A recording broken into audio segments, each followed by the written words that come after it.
Assalamualaikum warahmatullahi wabarakatuh. Selamat malam.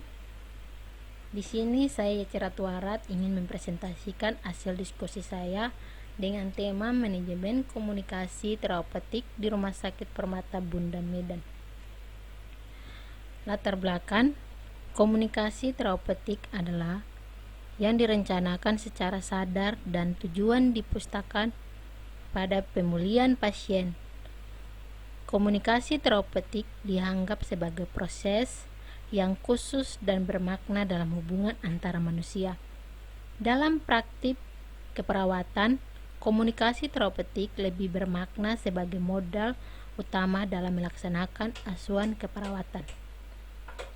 Dalam komunikasi terapeutik, dokter dan perawat tidak hanya dituntut memiliki pengalaman ilmiah, intelektual, dan teknis membantu pasien, tetapi juga didukung oleh rasa kasih sayang, kepedulian, dan komunikasi yang baik. Pembahasan analisa jurnal.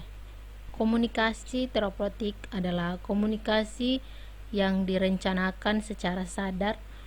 Tujuan dan kegiatannya difokuskan pada penyembuhan pasien. Komunikasi terapeutik merupakan suatu pengalaman interaktif bersama perawat dan pasien dalam komunikasi yang bertujuan untuk menyelesaikan masalah yang dihadapi pasien. Metode. Jenis penelitian ini adalah penelitian kualitatif menurut Stride dan Corbett.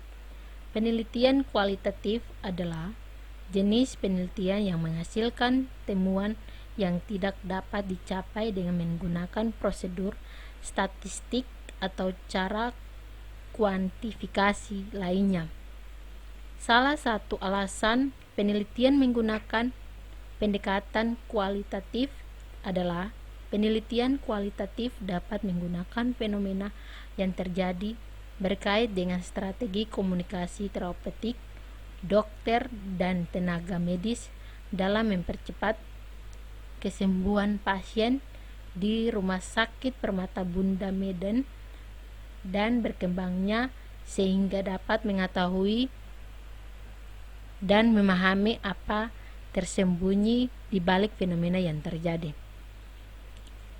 Hasil. Dengan demikian, komunikasi terapeutik berjalan dengan harapan sehingga kesembuhan pasien selain melalui pengobatan atau makan obat, penyembuhan melalui kata-kata yang mendorong atau motivasi kepada pasien. Dalam hal pengawasan yang dilakukan Rumah Sakit Permata Bunda terhadap pasien dan rumah sakit bagi dokter serta rumah sakit tenaga medis. Personalnya disesuaikan dengan SOP yang ada. Pengendalian atau supervisi adalah penemuan dan penerapan cara dan alat untuk memastikan bahwa rencana telah dilakukan sesuai dengan rencana yang telah ditentukan. Tahap pengawasan terdiri dari 1. Penetapan standar, 2. Menentukan ukuran pelaksanaan kegiatan, 3. Pengukuran pelaksanaan kegiatan, membandingkan implementasi dengan analisa standar dan deviasi, 5. Mengambil tindakan korektif jika perlu. Diskusi.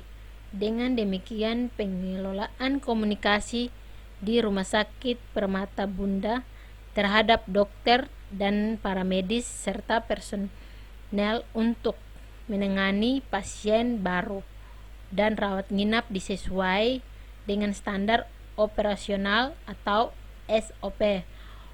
Hubungan dokter atau pasien adalah landasan dalam praktek kedokteran dan juga etika kedokteran menyatakan kesehatan pasien akan selalu menjadi pertimbangan pertama dan Kode Etik Kedokteran Internasional menyatakan dokter harus memberikan pasiennya kesetiaan penuh dan segala ilmu yang dimilikinya.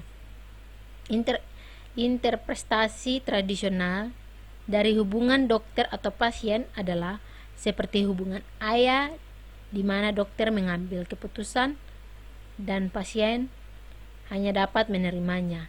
Tetapi kali ini tidak lagi dapat diterima baik secara etis maupun hukum. Sekian dan terima kasih.